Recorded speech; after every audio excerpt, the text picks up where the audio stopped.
আরো মানুষজন যেন ওকে প্রশ্ন না করে, কিন্তু না, ওকে মানুষ প্রশ্ন না করে ছিল না, ওকে প্রশ্ন করে করে মানুষ মেরে ফেলছে, ওকে প্রশ্ন করে করে মেরে ফেলছে। আপনারা যারা এই ধরনের কৌতূহল রাখেন, দয়া করে আপনাদের কৌতূহল আপনাদের নিজের সংসারে দেখাবেন, অন্যের সংসারে কৌতূহল দেখাবেন না। ফেসবুক একটা অনলাইন প্ল্যাটফর্ম, মানুষ এখানে ভনিতা করে, মানুষ এখানে ড্রামা করে, মানুষ এখানে ফান করে, মানুষ এখানে মিথ্যা কথা বলে। আপনারা এগুলা দেখেন, ওটা ঠিক আছে, কিন্তু কারোর পার্সোনাল ইস্যুস, মানুষ আপনাদেরকে এখানে যেটা দেখায় সেটা দেখাতেই আসে, কিন্তু যেটা দেখায় না সেটা কোনোদিন জানতে চায়েন না, দেখতে চায়েন না, সেটাতে অনেক কষ্ট লুকায় থাকে, সেটাতে অনেক ইস্যুস লুকায় থাকে, ওগুলা কোনোদিন দেখতে চায়েন না। মানুষ যতটুকু দেখাবে ততটুকুই দেখবেন, এর বাইরে দেখতে চাইবেন না। হ্যাঁ, মানুষ যতটুকু দেখাবে অতটুকুই দেখবেন, কারণ এটা একটা প্ল্যাটফর্ম, এটা পার্সোনাল প্ল্যাটফর্ম না, এটা বেডরুম না, এটা একটা পাবলিক প্ল্যাটফর্ম। পাবলিক প্ল্যাটফর্মে মানুষ যতটুকু দেখাবে অতটুকুই দেখার রাইট মানুষ মানুষকে দেয়, এর বাইরে না। এর বাইরে আপনি মেসেঞ্জারে গিয়ে জিজ্ঞেস করলেন কি হয়েছে, এই কাজটা জীবনেও করবেন না। যে অশিক্ষিত কুশিক্ষিত মহিলাটা ওকে রাজকিস করছিল, সে নাকি একজন শিক্ষিকা। আমি অবাক হয়ে যাই, তার মধ্যে এতটুকু শিক্ষা নাই যে সে মানুষকে কি প্রশ্ন করবে কি প্রশ্ন করবে না। সে মানুষ নাকি আবার শিক্ষিকা, সে মনেও নিজেকে শিক্ষিকা বলে কিভাবে পরিচয় দেন? আপনি শিক্ষিকা? আপনি শিক্ষিকা নামের কলঙ্ক। আপনি কিভাবে শিক্ষিকা হন? আপনি একটা মেয়ের পার্সোনাল ইস্যুস ধরে ওরা দিনের পর দিন টর্চার করছেন, ওরা ইনবক্সে খালি জিজ্ঞেস করছেন কি হয়েছে তোমার, কি হয়েছে তোমার, ওর কি হয়েছে সেটা দিয়ে আপনার কি হবে? আজকে তো মেয়েটা মরে গেছে, গেছেন ওর অন্ত্যেষ্টিক্রিয়ার মধ্যে আসছেন, আপনারা ওই মেসেঞ্জার পর্যন্ত আপনাদের দৌড় হচ্ছে একটা মানুষকে খালি খোঁচায় খোঁচায় মানুষকে মেরা ফেলা, অতটুকুই আপনারা পারবেন। আপনি আপনার মানুষকে, আপনি নিজে শিক্ষিকা দাবি করেন নিজেকে, বাদ দেন আপনার এইসব শিক্ষা। আজকে আমি কিছু কথা শেয়ার করবো আপনাদের সাথে। ওটা হচ্ছে আমার বোন কালকে চলে গেছে পৃথিবী ছেড়ে। তো আসলে একটা মানুষ পৃথিবী থেকে কেন চলে যায় বা কারা চলে যেতে বাধ্য করে, সেটা নিয়ে কিছু কথা আমি আজকে মানুষের সাথে শেয়ার করব। হ্যাঁ, শেয়ার এই কারণেই করব যে আসলে কিছু মানুষ নিজের অজান্তে যে ভুল করে এবং সেই ভুলের জন্য যে কিছু মানুষের প্রাণও যেতে পারে, সেটাই হচ্ছে আমি আজকে আসলে আপনাদের সাথে শেয়ার করব। তো যাই হোক, আমি একদম মানে ছোট করেও যদি বলি, আমি জানি না কতটুকু সময় নিব। আমার বোনের বয়স হয়েছিল মাত্র 31 বছর। ও মরতেও চায় নাই, বা ওর মরার কোনো ইচ্ছেও ছিল না, বা ওর মরার কথাও ছিল না। ওর বিয়ে হয়েছে গত বছরের এপ্রিলে। তো আজকে আপনাদের সাথে যে কথাগুলো শেয়ার করব, এটা আমার মনে হয় যে আমাদের সমাজে অনেক মেয়ের সাথেই ঘটে, এবং ঘটে, এটা এমন কেউ নাই যে আপনারা বলবেন না যে না আমার প্রোফাইলে একজন আছে তার সাথে ঘটে নাই, ঘটে, অনেক মেয়েদের সাথে ঘটে। তো আমার আসলে ওই মেয়েদের হয়ে কিছু কথা শেয়ার করার ইচ্ছা হইল আজকে। তো আমার বোনটার বিয়ে হয় গত এপ্রিলে। এপ্রিলে বিয়ে হওয়ার পরে ওর দুনিয়াতে ওর বাবাই একমাত্র ছিল যে ওকে ভালোবাসতো। তারপরে ওর সাথে আমার পরিচয় হয় 2019 সালে। 2019 সালের পরে ও এটা মনে প্রাণে বিলিভ করতো যে ওর বাবার পরে যদি ওকে কেউ ভালোবাসতো সেটা হচ্ছে আমি। হ্যাঁ, ওর মা ওকে ভালোবাসতো, সে মা বাবার পরে, মানে ওর মা বাবার পরে যদি ওকে দুনিয়াতে কেউ ভালোবাসতো সেটা ওকে আমি ভালোবাসি। এবং ও দুনিয়াতে দিদি বলতে আমার প্রতি ও এতটাই ডেডিকেটেড ছিল। তো ওর বাবা নাই, ওর বাবা মারা গেছে আরো 11 বছর আগে। ও আর ওর মা সবসময় বলতো আমি মরে গেলে আমার মেয়েটাকে কে দেখবে। আমি বলতাম যে মাসিমা তুমি কষ্ট পাও না, তুমি মরে গেলে তোমার মেয়ের চিন্তা তোমার করতে হবে না, তোমার মেয়ে বিন্দাস আছে, তোমার মেয়ে ভালো আছে, তোমার মেয়ে স্বনির্ভর, সে চাকরি করে, সে সরকারি এমপ্লয়ি, তাকে দেখার জন্য লোকের অভাব হবে না, তুমি ওকে নিয়ে টেনশন করো না। তো শুধুমাত্র ওর মায়ের টেনশন কমানোর জন্য সে বিয়ে করে 2024 এপ্রিলে সে বিয়ে করে, শুধুমাত্র মায়ের মন রক্ষার্থে বিয়ে করে। তার বিয়েতে কোনো ধরনের মত ছিল না, কারণ সে আসলে বিয়ে করতে চায় নাই, সে একাই থাকতে চাইছে। এবং সে একা যে কতটা হ্যাপি ছিল মেয়েটা, সেটা নমুনাই আমি আপনাদের সাথে শেয়ার করব। তো বিয়ে করে এবং বিয়ের ঠিক 2 দিন পরে সে আমাকে বলে দিদি আমি ভালো নাই, আমি বিয়েটা করে ভুল করে ফেলছি।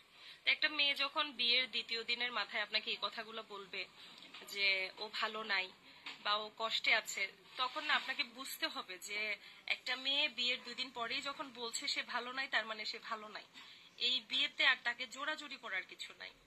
তা আমি বললাম যে তোর কি শরীর খারাপ? বলছে হ্যাঁ আমার শরীর খারাপ। তাই বললাম তুই ডাক্তার দেখা। সে ডাক্তার দেখায়, 2-3 মাস কন্টিনিউ করে। 2-3 মাস কন্টিনিউ করার পরে সে আমাকে একদিন বলে, দিদি আমি চলে আসবো, আমি আমার বরের সাথে সংসার করব না। আমি বললাম ঠিক আছে তুই চলে আয়। আমি দুনিয়াতে ওকে কোনোদিন, আমি একমাত্র পার্সন যে ওকে কোনোদিন না করতাম না, যে না তোকে থাকতে হবে, তোকে মানায় নিতে হবে, তোকে অ্যাডজাস্ট করতে হবে। আমি কোনোদিন ওকে এই কথা বলতাম না। ও জানতো যে ওর কমফোর্ট জোন আমি। তো ওকে আমি বলছি তোর শ্বশুর বাড়ি থাকার প্রয়োজন নাই, তুই চলে আয়। ও দুনিয়ার এমন কোনো কথা নাই যেটা আমার সাথে সে শেয়ার করতো না। ওর বাবার ছবি বুকে নিয়ে রাতের পর রাত জেগে জেগে কান্না করতো, এবং সেই কথা শুধুমাত্র আমি জানতাম। ও শুধুমাত্র বেঁচে ছিল ওর মায়ের জন্য, যে আমি মরে গেলে আমার মাকে কে দেখবে। তো ও ওর বাবা ছাড়া দুনিয়ার কারোর কাছ থেকে আদর পায় নাই। তো আমি যখন শুনলাম যে মেয়েটা বিয়ের পরে ভালো নাই, আমি যখন শুনলাম মেয়েটা ওর শ্বশুর বাড়ি থাকতে চাচ্ছে না, এইখানে আমি, বিশ্বাস করেন আমি ওর এত কাছের, আজকে 2019 থেকে আজকে 6 বছর আমি ওর প্রতিটা খবর জানি, ওর প্রতিটা গোপন খবর আমি জানি। সেইখানে আমি আমি ওকে একটা বারের জন্য প্রশ্ন করি নাই যে তুই কেন চলে আসবি, তোর বরের মধ্যে সমস্যা কি। কারণ আমার কাছে মনে হয়েছে জিনিসটা পার্সোনাল। ওর যদি ওখানে মন না টিকে, জোর করে তো একটা সম্পর্ক কন্টিনিউ করা যায় না। ও চলে আসুক, ও যদি ভালো না লাগে ও চলে আসুক, একটা সুন্দর সমাধান করে সে চলে আসুক। আমি ওকে শুধু বলছি তুই চলে আয়। আমি ওর এত কাছের মানুষ হয়েও আমি ওকে এই প্রশ্নটা করি নাই যে তুই কেন চলে আসবি, তুই যা, তুই বানিয়ে থাক, তুই অ্যাডজাস্ট কর। আমি ওকে বলছি চলে আয়, এবং সে আমার এক কথায় সে চলে আসে। সে তার বাপের বাড়ি চলে আসে, সে তার মতো করে আবার জব কন্টিনিউ করে, সে তার শ্বশুর বাড়িতে জানিয়ে দেয় সে যাবে না। সমস্ত ব্যাপারটার মধ্যে না একটা পার্সোনাল ইস্যুস ছিল, যেটা হয়তো ও বলে কমফোর্ট ফিল করছিল না, যার কারণে আমি আর ওকে কোনোদিন খাটাই নাই যে তুই কেন বলছিস না। ও শ্বশুর বাড়ি থেকে এসে ও শাখা সিঁদুর খুলে ফেলে। আমি ওকে একটা বারের জন্য প্রশ্ন করি নাই তুই কেন শাখা সিঁদুর খুলে ফেলছিস, তোকে শাখা সিঁদুর পড়তেই হবে। ও যদি মনে করে ও শাখা সিঁদুর খুলে থেকেও ভালো থাকবে, ওকে শাখা সিঁদুর খুলতে হবে। এখানে জোর জবরদস্তি করার কিছু নাই। ও শাখা সিঁদুর খুলে ফেলছে, আমি ওর বোন, আমি দুনিয়াতে ওর একমাত্র বোন, যে কিনা আমি প্রশ্ন করি নাই, যে আমি বোন হয়ে বোনের পার্সোনাল ইস্যু নিয়ে প্রশ্ন করি নাই যে তুই কেন শাখা সিঁদুর খুলে ফেলবি। আমি ওকে বলছি যে তুই যদি চলে আসিস এটা মিউচুয়াল কর, তুই ডিভোর্স নিয়ে নে। সে বলছে দিদি আমি ওইভাবেই এগোবো, আমি এখন চলে আসছি, আমি এখন আর কন্টিনিউ করবো না। আমি বলছি আচ্ছা তুই করিস না। আমি বোন, আমি ওর বোন হয়ে আমি কোনোদিন ওকে পার্সোনাল ইস্যুস ধরে ওকে একটা প্রশ্ন করি নাই। সেইখানে কিছু মানুষ, এখন আসি সেই প্রশ্নে যে মেয়েটা কেন কালকে মারা গেছে। আমি জানতাম সে এখন চরম লেভেলের ডিপ্রেশনে চলে যাবে, ডিপ্রেশনে যাবে এই ভেবে যে গত বছর যে মেয়েটা বিয়ে করছে, বিয়ের মাত্র 6 মাসের মাথায় কেন সে শ্বশুর বাড়ি থেকে চলে আসছে, সে কেন শাখা পরে না, সে কেন সিঁদুর পরে না, এই প্রশ্নগুলো এখন মানুষ তাকে করবে, এবং এটা সে সহ্য করতে পারবে না। তখন আমি তাকে বলছি যে তুই এখন তোর বাড়িটা ছেড়ে দে, তুই এখন তোর বাড়ি ছেড়ে তুই বের হয়ে যা, তুই বের হয়ে যা, তোর যেখানে মন যায় তুই ঘুরে বেড়া, তুই বাংলাদেশ আয়, তুই আমার কাছে চলে আয়, তুই তুই চলে আয়। তুই দিদি কার কথা বলছেন? আমি একটা মেয়ের কথা বলছি, আমি একটা মেয়ের লাইফ স্টোরি বলতেছি, সে আমার বোন। আপনারা জাস্ট একটু শুনেন, মাত্র 30 বছরের আয়ু নিয়ে আসছিল, সে কালকে মারা গেছে। আমি তার কথা বলতেছি যে একটা সমাজ একটা মেয়েকে কিভাবে বাধ্য করে মরতে, আপনারা জাস্ট দেখেন। ও যখন চলে আসছে আমি তখন বলছি যে তুই বের হয়ে যা বাসা থেকে, কারণ আমি জানি যে এই সমাজের মানুষ কতটা নৃশংস, এটা আপনারা জানেন না। আমি জানতাম যে মানুষ ওকে এখন প্রশ্ন করে করে করে করে ওকে ক্ষত বিক্ষত করে ফেলবে মেয়েটাকে।